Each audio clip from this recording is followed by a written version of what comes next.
Capítulo 2. O perigo que paira no colégio. Dias depois, a escola já não era mais a mesma. Murmúrios, olhares, medo, nenhum agradecimento, só preconceito. Mas o que realmente acendeu a chama do caos foi quando descobriram que os 5 não eram os únicos. Outro grupo de mutantes, mais antigos, mais violentos, já operava nas sombras da escola. Leandre, um sádico com agilidade sobre-humana. Leonard, um tanque humano de força brutal. Vic, veloz como o vento. Dig, um monstro de músculos e fúria. E Flyer, o alfa do grupo, com força e presença intimidadoras.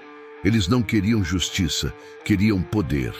No pátio, Leandre pressionava um calouro contra a parede, rindo. Você não trouxe o dinheiro? Quer que eu quebre seus 2 braços ou só um hoje? Luiz apareceu encarando-o. Larga ele.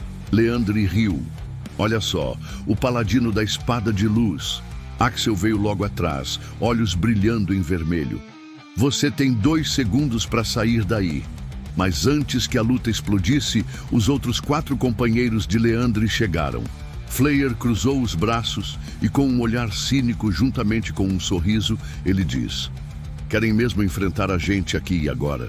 Louis e Axel não se intimidaram e se preparavam para um possível combate.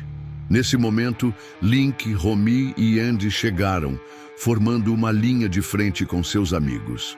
Eles se olham como quem pergunta: está tudo bem? Louis e Axel confirmam apenas com um simples gesto de positivo com a mão. Link falou com firmeza: tenho algo a propor. Um duelo, 1 contra 1.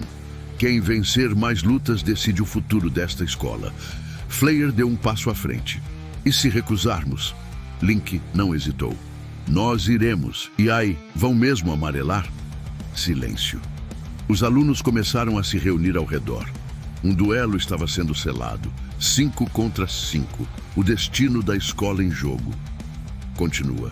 Se está gostando, ajude nosso canal. Se inscreva, dê o triplo C, curta, comente e compartilhe.